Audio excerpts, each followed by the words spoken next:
Hi, everyone. This is Charles Hoskinson broadcasting live from warm, sunny Colorado. Always warm, always sunny, sometimes Colorado. Today is January 5th, 2024. It's hard to believe it's already New Year. I wanted to make a quick video because I get asked a lot about this topic, and I figured I'd just do a video to talk about how I think about it and what I do. Many of you know that I'm a big proponent of intermittent fasting and fasting. I'm not exactly a huge proponent. I'm not a huge paragon of health, I should say, and I need to do a lot, certainly, to improve exercise, sleep, and diet. But one of the things I do is, with some degree of regularity, extended fasts, and I find it helps me in many different dimensions. Really helps the digestion, lowers a lot of inflammation. My labs look a hell of a lot better. I tend to lose a little bit of weight, but extended fasts aren't super good for that. But people often ask about my regimen. So currently, last meal I had was Monday night, and it is now Friday. So I am on day 4 of a extended water fast, and I go for about a week. The longest I've ever done was 2 weeks, which was very hard, and it does some stuff to you mentally. You start watching videos of people cooking steaks with butter and things like that. Um, but generally speaking, I kind of have it down to a science for myself, and I wanted to share my regimen for those who are curious. Just as a disclaimer, this is not medical advice. I'm not a nutritionist or a doctor. It's just what works for me. And you guys ask all the time, so I figured I'd mention it. First off, if you want to learn how to fast, there is a doctor. His name's Dr. Jason Fung. He's a nephrologist, and he got really tired of treating diabetics who were close to death's door, and he wanted to find more effective ways for them to lose weight and improve their health. So he started prescribing intermittent and extended fasting. And through years of trial and error and reading literature, he put together a pretty good curriculum and wrote a nifty book. It's $10 on Kindle. And that's a doctor's recommendation on how to do things. And there's dozens of guides floating all around. And everybody seems to have strong opinions. The science, it goes either one way or the other. It is clear, though, that when you switch over from a glucose to a ketone-based metabolism and you start operating on ketones principally, that you get a lot of cognitive benefit. You know, you're just a lot faster, your brain's working better. And when you're on an extended fast, you also notice your vision gets better, your hearing gets better, your taste and smell gets significantly better because your body wants some food. Okay, well, during the fast, there's a transition that occurs when you go from a glucose to a ketone-based fuel source. So you're burning your fat. And if you're not careful, you'll get keto flu. So the first thing I do is I take these fasting salts here. I have the old version of them, these ones, but these are the latest and greatest. But basically, I take about 9 capsules a day, so 3 once per meal time. So some of the breakfast time, some of the lunch time, some in the afternoon before I go to bed. And these provide you all of the salts that you basically need to avoid refeeding syndrome. And it also helps a lot with headaches and a lot of lethargy. Okay, so then the other thing that I do is that I drink a lot of water, and you drink your daily allowance. You usually drink a little more, and I augment that with teas like matcha, green tea, and occasionally I'll drink some coffee, although I'm trying to cut that down a little bit. When I first started, one of the things that people always had differing opinions on was how to break a fast, so especially if you do a week. So I'm going until Tuesday next week. So the question is, what am I going to eat? And I could never find a definitive answer, so I had to do a little bit of trial and error. So the first thing is avoid really, really super solid foods. And I start usually with something like this: yogurt, where you have more protein than the sugar. Keep the sugars down under 20 to 30 grams per day if you can get away with it, to kind of stay in ketosis and gradually get out. And I eat some yogurt, restarts the metabolism. And generally speaking, you kind of roll into a slow carb diet. This is something that Tim Ferriss thought a lot about and wrote it in his 4-hour diet, or whatever the hell, 4-hour body. There we go.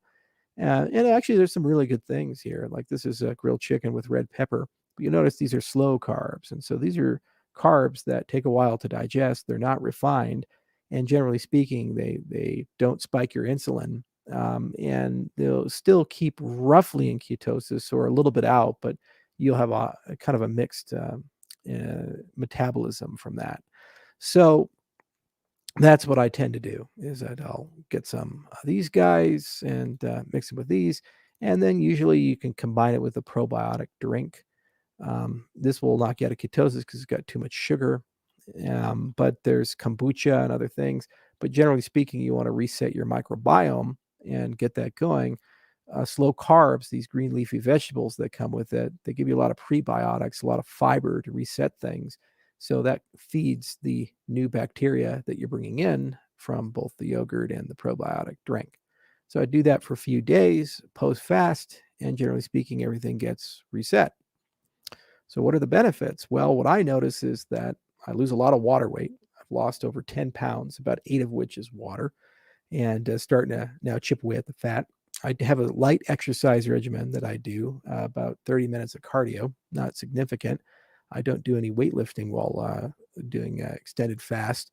And what I notice is that the ratio of muscle loss to fat loss, because I have a scale that can tell me that, is generally about 2 to 1, 2 pounds of fat for every pound of muscle that tends to deteriorate. You will lose muscle on an extended fast. There's no way to get around it.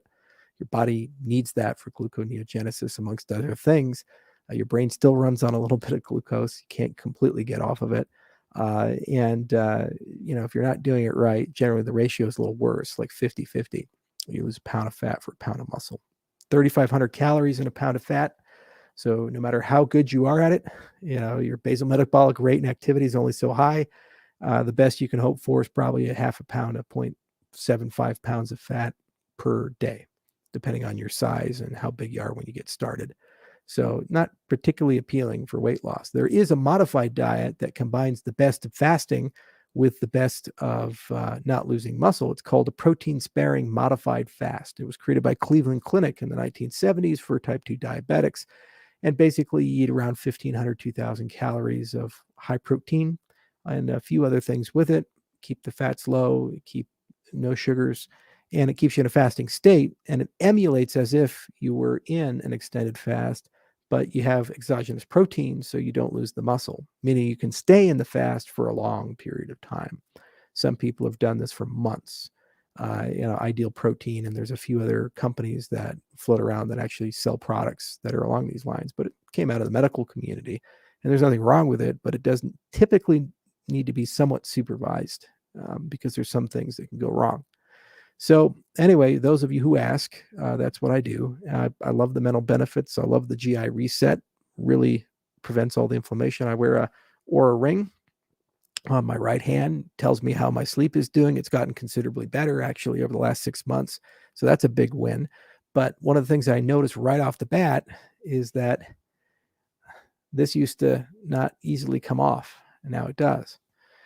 So it already shows you that the inflammation is way down, the water retention's way down, and I just feel better. And it makes your skin a little healthier, all kinds of stuff like that. So anyway, that's my fast. Again, not a doctor and not a nutritional expert. This is just what I do, and it works for me. And a lot of people now do intermittent fasting and extended fasting, and there's a lot of people in the Cardano community who swear by it. And I get asked all the time, and then some people even message me and say, "Hey, are you going to do a New Year's fast?" I said, "Absolutely. Got to reset, get things going." After Christmas, I mean, all those sugary treats and everything we do, I think I probably gained 15 pounds, and I'll lose it all in January and get on down.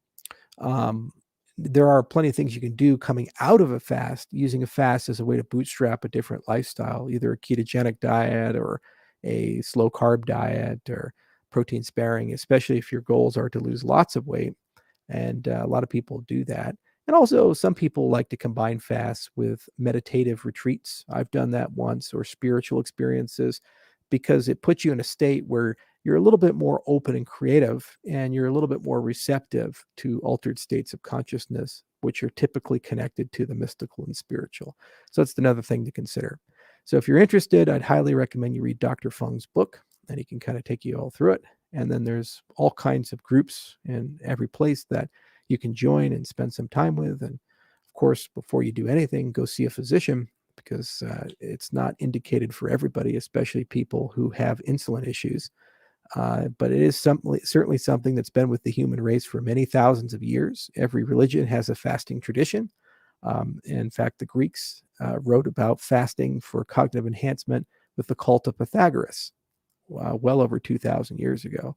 So it's been with us for quite some time as a society, and it's kind of part of the milieu of humanity, and it's kind of being rediscovered in the 21st century.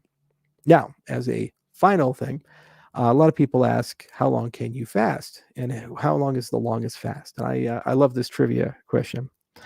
And they say, oh, I don't know, a month, and then you die, or 2 months, or 3 months, or something like that. Well, it turns out the longest fast was over 380 days. It's about 382 days. And the gentleman who did it was Angus Barbary. So this is a picture of Angus, big boy Angus. It's about 400 pounds, and he kept going until he was under 200. And it was a medically supervised fast that was done in Scotland. And the physician here actually wrote a paper about it. And then eventually Angus was doxxed years later. So the paper didn't reference his name, but then later on they connected it.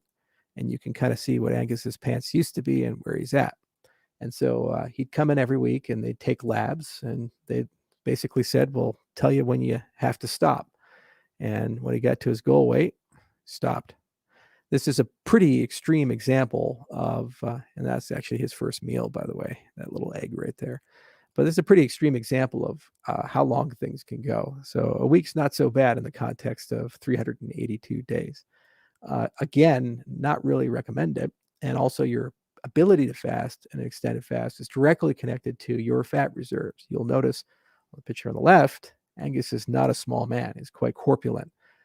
So if you don't have excess fat, it's quite dangerous to do extended fasts, because the only thing your body can eat is the other stuff, your organs, your muscles, which is why you see like the pictures of people who were in death camps in Cambodia and the Holocaust or other things, and they just have no musculature. Whereas you notice Angus didn't lose that because he was principally on a fat diet. Now, the better way of going about this is replicating the effects of a fast, which is why they have a protein-sparing modified fast. Now, if you're curious about that,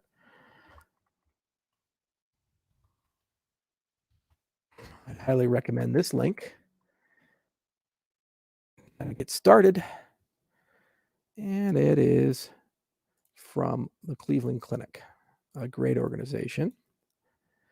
What to know about the protein-sparing modified fast diet. And it kind of walks its way through how it works, what you do, the compositions of these things, the foods you can eat. And I'll post a link here from Cleveland Clinic. And if you're curious about that, I'd recommend talking to a dietitian, and all of them should be fairly aware with it.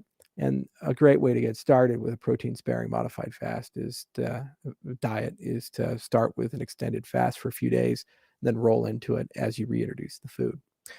Tends to reduce a lot of inflammation as well. But in any event, cut out the sugars. Thank you, everybody, for listening. I hope this was educational. At least you know what I do. Don't have to do what I do. Would recommend doing what I do. Who knows? But I get asked about it a lot, so I figured I'd make a video. Happy New Year, and we'll get back to regularly scheduled programming next week. Cheers.